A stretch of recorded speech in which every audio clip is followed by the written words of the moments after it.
chance.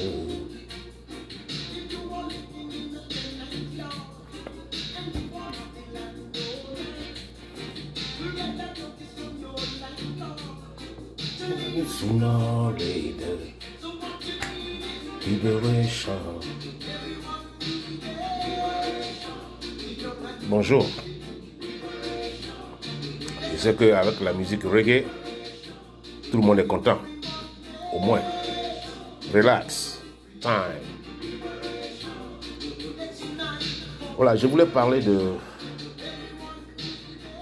Je voulais parler de la République démocratique du Congo. Ouais. Le nouveau président, son Excellence Tshisekedi, et la République du Congo. Vous savez, le Congo, c'est un des grands pays africains. Selon les évaluations des États-Unis, c'est un pays qui est très riche, paraît-il. Dans les documents, c'est noté que c'est un pays qui est très riche. Mais on ne peut pas s'asseoir sur autant de richesses et laisser la population mourir de faim. Moi, l'analyse des Africains, je n'ai jamais compris ça. L'analyse des Africains, je n'ai jamais compris. Je ne peux pas avoir de l'argent dans ma maison et mes enfants doivent avoir faim. Non, ça c'est impossible. Ça c'est impossible.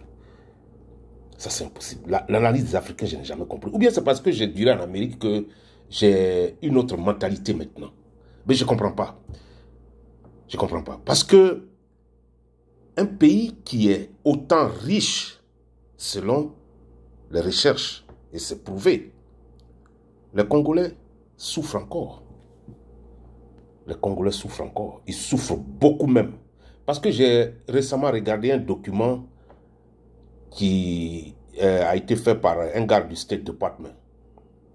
Et par hasard, comme ça, je suis passé dessus et bam, on parle de Congo, République démocratique du Congo, les riches et les pauvres.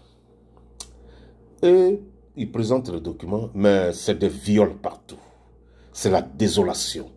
Tu vas dans le fin Congo, mais c'est pas, on ne dirait pas des hommes. Nos peuples, nos frères font pitié. Nos sœurs font pitié. C'est pas possible. J'ai jamais vu autant de... Ah non, difficultés comme ça dans la vie. Mais les gens souffrent. Pourtant, leur pays, selon les informations, c'est un pays qui est très riche. Mais pourquoi ils ne peuvent pas utiliser cette richesse-là pour développer leur pays? Moi, un truc que je ne comprends pas chez les Africains, c'est ça. C'est ça là que je ne comprends pas. Moi, je ne peux pas avoir l'argent, je ne peux pas être riche dans mon pays et mon peuple va souffrir. Mais ça, c'est quelle affaire, ça? Ça, c'est quelle affaire? Et c'est ce qu'on voit partout en Afrique. Mais pourquoi les gens ne peuvent pas changer? Pourquoi les gens ne peuvent pas changer? Hein? C'est pas possible. Diamant, gold, de l'or, uranium, bauxite, Congo a tout ça dans son sous-sol. Est assis sur une telle richesse comme l'Allemagne et il souffre autant. Un peu seulement il parle de l'ONU, ceci là va nous aider, mais ils n'ont pas honte. Ils n'ont pas honte, c'est pas possible, ils n'ont pas honte. On n'a pas honte, je devais dire. Parce que moi aussi je suis inclus. Moi, à la place de Tshisekedi, du président Tshisekedi, son excellence, aujourd'hui, là, le Congo était un chantier. Parce que quand on fait un combat pour arriver quelque part, là, il faut prouver aux autres là que voilà pourquoi j'ai fait le combat. Il faut prouver aux autres là. Mais il ne faut pas faire comme les autres. Il faut prouver le contraire. C'est ce qu'on voit en Afrique. Tu tues un président et tu viens au pouvoir et tu fais pire que le président qui était là. Mais en ce moment, ça ne sert à rien de le tuer. Hein? Faites des coups d'état ici, là, mais vous êtes tous les mêmes. C'est-à-dire personne ne change. Hein? Il faut venir avec une autre stratégie. C'est ça la vérité. Hein? Moi, Tshisekedi n'a qu'à m'engager, le président n'a qu'à m'engager. Je vais travailler avec lui. Parce que ce sont des incompétents qui travaillent avec nos présidents souvent. Mais il faut leur dire, ils ont peur de parler. Mais il faut dire, président, non, c'est pas ça là. On n'a qu'à changer, on n'a qu'à faire autre chose aujourd'hui. Il faut lui dire, il faut à mesure de lui dire. Pour le peuple qui souffre là, il faut faire ça. Moi là, ça aurait été moi là. Je ne veux pas faire le combat avec quelqu'un d'autre. Hein. Je vais faire le combat du développement. C'est ça qui était mon goal. Je ne peux pas faire combat avec l'Amérique, la France, tous ceux qui nous ont fait, ils nous ont mis down, prétendant que c'est nos alliés, tout et tout. Je ne peux jamais faire combat avec eux. Parce que ce sont ces gars-là, on a besoin d'eux, ils ont la technologie. Il faut pouvoir utiliser sa tête. Appelle-les. Ils vont développer ton pays, donne-leur de l'argent qu'ils veulent, des richesses qu'ils veulent. L'Amérique dit, bon, on a besoin de bauxite. Ou bien on a besoin de l'uranium. Tu leur demandes ce qu'ils peuvent faire pour toi. Qu'est-ce que vous pouvez faire pour notre pays? On va développer les hôpitaux. Bon, allez, mettez 50 hôpitaux ici, ultra modernes. Ça, c'est déjà un. Ils peuvent se soigner. Les Français viennent, faites le chemin de fer. De Goma à Kinshasa, de Kinshasa à Lubumbashi et ainsi de suite. Donnez-nous l'or, on vous donne de l'or. Mais c'est tout. C'est tout ce qu'il faut faire. Ce n'est pas Dieu. Ce n'est pas Dieu qui va descendre pour développer vos pays. Hein? Si nous, aujourd'hui, on prend la parole pour vous parler là, c'est que c'est trop. On en a marre. On en a marre de voir nos frères souffrir comme ça. Les Congolais souffrent trop. Hein? Moi, je n'ai rien personnellement contre vous. Hein? Je n'ai rien contre vous. Mais ça fait 3 ans ou 4 ans que vous avez pris le pouvoir et puis le Congo n'est pas en chantier. Donc ça m'étonne. Je dis, mais ce pays-là devait être en chantier aujourd'hui. Elle fait des choses individuelles. Une personne va venir construire ça, mais ça ne peut rien changer. Les Français ont travaillé leur pays avant que ça ne devienne comme ça. Les Américains ont travaillé leur pays avant que ça ne devienne comme ça. Où vous envoyez vos enfants là. Ils ont travaillé leur pays. Mais pourquoi vous ne pouvez pas faire la même chose? C'est ça Vladimir Poutine vous dit tous les jours.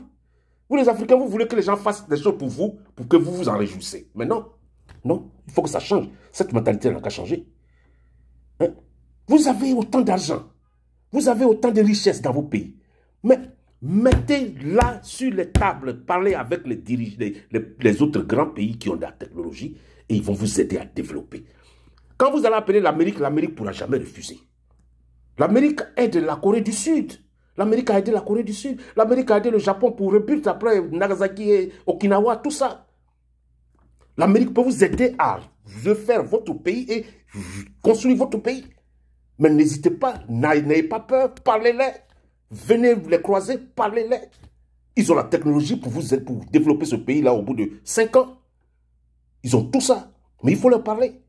Demandez-leur ce qu'ils veulent, il faut leur donner et puis faire le travail du pays pour que les gens au moins se soignent. J'ai vu le documentaire. Ah non, mais c'est pas possible. On est passé par un coin là, où les nouvelles maisons à côté de l'eau, je ne sais pas où c'est. Et bizarrement, on a vu une voiture qui venait, elle était en, je crois, une voiture jaune ou... je crois jaune ou bien orange. Et on a vu, c'était piloté par un chanteur qui s'appelle Ipupa. Et le journaliste ne le connaissait pas bien, il lui a demandé, mais il dit, ouais, je suis un chanteur. Et puis il dit, bon, je suis ici, c'est chez moi, voilà ma maison que j'ai construite. Une belle maison d'ailleurs. Le quartier était très beau. Et il a pris son truc, il est parti, et puis bon, il est revenu. Il voulait faire une vidéo. Les gens se sont habillés, ils ont commencé la vidéo. Non.